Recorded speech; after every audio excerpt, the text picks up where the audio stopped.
Baz with China is that in the scheme of things, the bang for the buck we're getting with tax cuts and lower regulations dwarfs whatever negative impact we're going to have on the Chinese trade front. What do you think of that? Look, the president's end goal in all of this, as he stated several times, is zero tariffs, right? He put that on the table.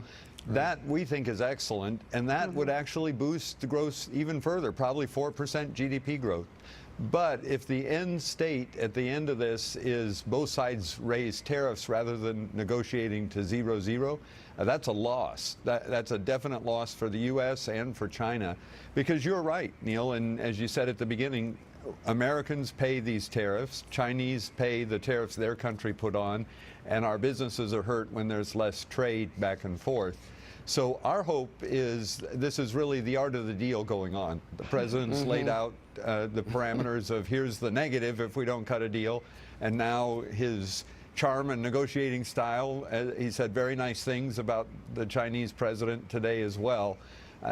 We're waiting for that to kick in so we get back on that track to moving to zero tariffs, which is the best ultimate economic outcome. Go ahead. I'm sorry. Go ahead. What I was going to say was the president has got to get a deal done on our side to protect our American companies. This IP theft, this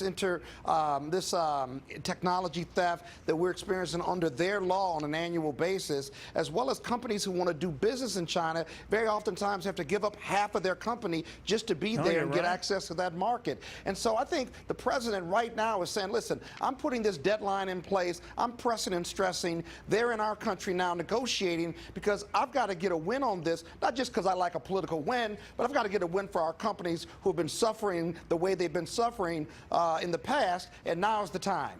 You know, I'm wondering too, Karen, if we're talking past each other, and it's two different cultures. I get that. I know it's a simplistic insight here, but when I hear that the Chinese maybe misinterpreted the president's bashing of the Federal Reserve as a sign that he's worried about this recovery and that he desperately wants a trade deal to avoid the economy slipping away, that's certainly a false read. But I thought it served as a reminder just how things are translated, you know? Well, it is. I mean, well, these are the communist Chinese, after all, that we're negotiating with. And I think certainly the latest move, you know, whatever they did to get the president ticked off and backing off some of the IP protections and other things, they're poking at him, right? I mean, they're, you know, sort of sensing some weakness, perhaps.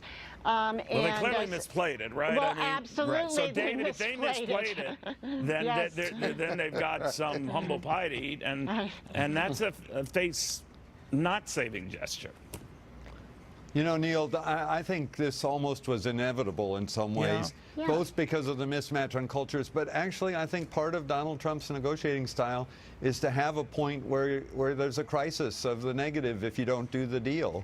And he's rolling into the final stages of that, setting that stage to tell the Chinese, here's how much is at stake if we don't cut a deal. Well, I hope you're right. I hope you're right. I wish we had more time. Guys, thank you.